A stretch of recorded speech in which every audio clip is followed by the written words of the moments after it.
Такие деловые встречи – главная цель визита на Восточный экономический форум. На переговорах с министром торговли и промышленности Индии Рустам Минниханов представил экономический потенциал Татарстана и пригласил познакомиться с республикой лично. Мы хотели бы, господин министр, в рамках ваших будущих визитов в Россию, чтобы вы нашли время, посетили нашу республику. Было бы неплохо провести какой-нибудь бизнес-форум с вашим участием, с приглашением тех компаний, которые хотят работать в России. Министр Индии рассказал, что в его стране уже хорошо известны татарстанские вертолеты, КАМАЗы и нефтехимия.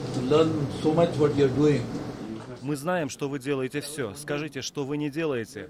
Думаю, у нас есть большой потенциал сотрудничества в сельском хозяйстве, фармацевтике, IT и нефтегазовой сфере. Форум во Владивостоке собрал чуть ли не всю экономическую и политическую элиту Азиатско-Тихоокеанского региона. Это главы государств, руководители международных компаний, ведущие мировые эксперты. Участников форума поприветствовал Владимир Путин. Президент подчеркнул, что Россия ценит каждый зарубежный партнер, и для них готовы создать все условия. Прежде всего, хотел бы пожелать вам успехов в продвижении бизнес-инициатив.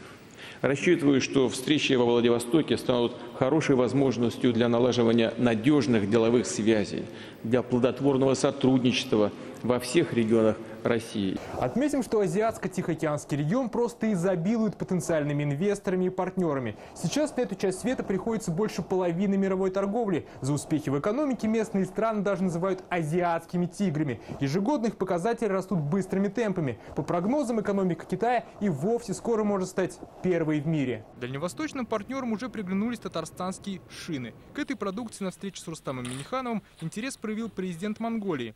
Он рассказал, что в его стране главный транспорт наземный, и есть смысл рассмотреть варианты сотрудничества. Господин президент, возможность встретиться с вами.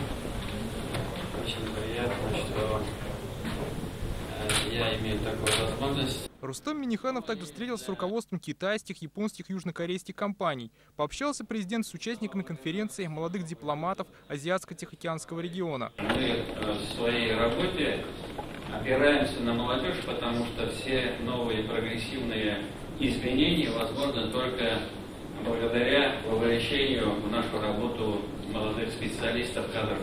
Ну и в том числе, я считаю, что и дипломаты. На поприще международных отношений Татарстан уже договорился сотрудничать с китайской провинцией Чжэцзян. Также на форуме казанский чемпионат мира по рабочим профессиям получил еще одного партнера – российского сотового оператора. Запланировано подписание и еще ряда соглашений. Форум в Владивостоке продлится до завтра. Дмитрий Аринин, Марат Хусаинов, Амир Залишев, ТНВ, Владивосток.